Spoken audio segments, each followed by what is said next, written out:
Bonjour à tous. Alors une vidéo printanière aujourd'hui avec mon assistante Gaïa. Alors le sujet aujourd'hui c'est après un soin je me sens parfois un petit peu moins bien pendant quelques jours. Est-ce normal? Je dirais qu'il n'y a pas de règle complètement définie, complètement absolue. Effectivement, vous pouvez vous ressentir moins bien. Bon, ce qu'il faut savoir, c'est que le magnétisme, quand on a un soin énergétique, on modifie toujours les fréquences vibratoires. Quelle que soit l'origine du mal, de la maladie, que l'on ait un mal-être en nous, qu'on soit un petit peu déprimé ou émotionnellement affecté, ou que ce soit vraiment une maladie physique, le dénominateur commun, il est toujours une origine vibratoire, une baisse de fréquence vibratoire, un mauvais fonctionnement des chakras. Donc l'explication est toujours dans la vibration et le magnétiseur, lui, va ramener de la vibration, rétablir un fonctionnement ou des fréquences vibratoires. Donc il est évident que les paliers sur lesquels on passe font que déjà on débloque émotionnellement, mentalement ou physiquement des choses. Donc on dissout des blocages et automatiquement on remonte des fréquences vibratoires et parfois de façon peu progressive avec carrément des paliers.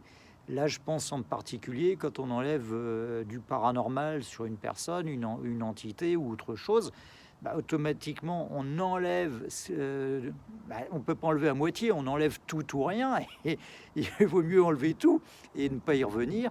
Donc automatiquement on enlève une chape qui pesait sur la personne, et donc la fréquence vibratoire va, entre guillemets, se révéler, et j'allais prendre un exemple, se réveiller, exploser. Hein. Alors là, je vais vous donner une comparaison. J'aime bien les comparaisons assez pratiques. C'est que vous imaginez que vous êtes enfermé dans un cachot et dans l'obscurité, dans le noir. On a tous vu des films, comment ça se passe. Vous êtes des jours, des semaines, des années dans le noir, dans un cachot. On vous libère, on ouvre la porte. Vous êtes, comme moi aujourd'hui, dans la lumière naturelle. Ça peut faire très mal au début, le temps que vous réapprivoiser cette lumière et que vous puissiez profiter des beaux jours et de la liberté. Donc imaginez que quand on intervient sur des personnes, on libère des choses et on transmet de la lumière, on transmet de la vibration, on transmet de la lumière. Donc automatiquement, parfois, ça peut un petit peu déstabiliser et voire même faire douter. Donc soyez confiants, c'est toujours, on transmute, c'est un mal pour un bien. Donc je vous rappelle quand même aussi que les chakras sur lesquels nous travaillons, et quand on travaille en magnétisme spirituel, ce sont toujours avec une connexion vers la lumière. Pour rappel, le chakra du cœur est lié à l'élément air, la gorge au son. Le chakra, le troisième œil, il est lié à la lumière, et le chakra coronal, il est lié à l'éther. Donc plus on monte dans les fréquences, et plus on est dans le subtil, et plus on est dans le haut lumineux. Donc quand on travaille en magnétisme spirituel, parce que le magnétisme physique a ses limites, ceux qui travaillent comme magnétisme physique, parfois sont très très fatigués ou eux-mêmes vont tomber malades. Et c'est comme ça, une époque, qu'on entendait certains magnétiseurs dire ah ben non, je peux rien faire pour cette personne parce qu'elle a le sang plus fort que moi. Donc là, c'est qu'on était vraiment dans du magnétisme physique. Moi, j'ai toujours dit et suis convaincu que la guérison est toujours spirituelle, et les plus grandes aides, on les obtient de là-haut, et par développer sa fréquence vibratoire et sa connexion spirituelle. Donc c'est de la lumière forte, et ça peut être très très fort, même pour nous thérapeutes.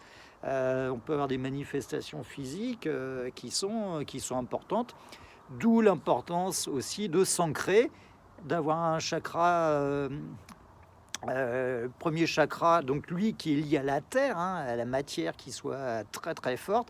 Sinon, on risque tous de s'envoler, de planer, de perdre pied, voire de devenir un peu fou, hein, si on n'a pas d'ancrage au sol. Voilà, donc soyez rassurés. Mesurez parfois à 3, 4, 5 jours, voire un petit peu plus loin, les bienfaits des interventions qui ont été faites sur vous. Hein, et souvent, on en parle avec d'autres thérapeutes, 10 jours, 15 jours après, les gens se sentent très très bien et ne font plus la relation que c'était il y a 2 semaines, il y a eu une intervention sur eux, parce que c'est très bien, c'est un acquis, on ne se pose plus de questions, mais c'est que parfois ça peut demander un petit peu de temps, et avec un passage un petit peu plus délicat, parce qu'il y a chamboulement.